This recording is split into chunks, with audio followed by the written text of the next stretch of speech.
My name's Colin Reid. I'm Sustainability Manager for Glasgow Housing Association, and Glasgow Housing Association has about 45,000 houses across the city of Glasgow, although we're part of the Wheatley Group and will be spreading across the central belt of Scotland.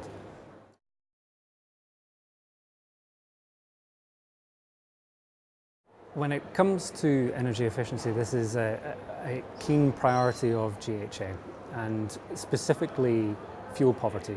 And we've identified that approximately 30% of our tenants are in fuel poverty, which of course is an adjunct of general poverty, and it's something that we're very focused on. With that in mind, we're looking at the performance of the envelope of the building as well as the performance of the components inside it. We wouldn't be looking for extra complexity. In fact, we're keen that the systems can be easily integrated and don't increase the requirement for repairs. So that's in terms of performance. But of course, as one aspect of that is energy efficiency in terms of carbon reduction. And people may be aware of the Scottish Housing Quality Standards, and obviously there's a new energy efficiency in buildings coming in, which will incorporate a carbon reduction factor in that, as well as the SAP assessment. So we're looking for energy efficiency to reduce costs for householders, to reduce the carbon footprint of our properties as well.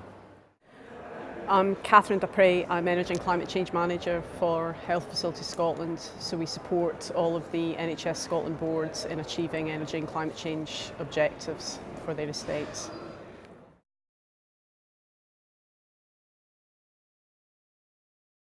Energy efficiency of our existing buildings is probably our top priority. We have over 200 hospital sites across our estate, and then in addition to that we have got health centres, offices, depots, a vast range of buildings, and the majority of those are existing buildings. We haven't got a huge amount of new build going on. There is some, but it's certainly not the primary focus. The age of our estate ranges from anything over 100 years old, so turn of the 19th century, all the way through to stuff that's just come online within the last couple of years and stuff that will come online soon. But energy efficiency of our existing estate is of absolute top importance to us.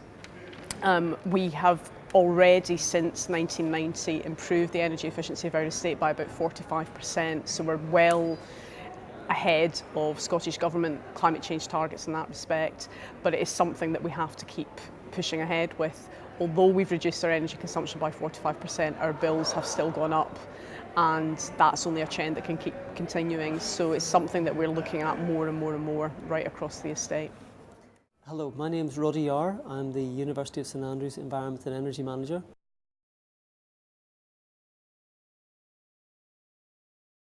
We take this issue very seriously. We devote a lot of time in investing in energy efficiency in our buildings. We operate the largest Salix Energy Efficiency Fund, which is a £1.9 million fund, which is devoted to investing in any energy efficiencies within our buildings.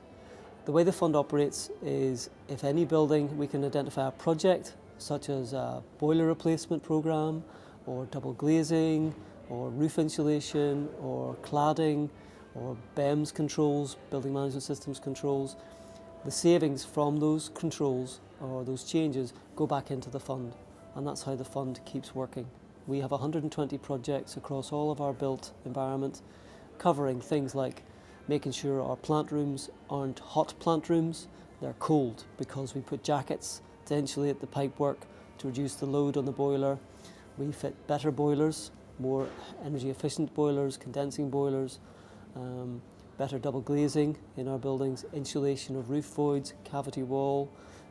We do infrared surveys of our buildings, etc. So we have a lot of examples of what we do. You won't see much of it, but when you go into the background you'll see what we do. It's saving us 7,000 tonnes of carbon over the life of those projects. We're the biggest fund in the UK HE sector in terms of committed spend with 120 projects.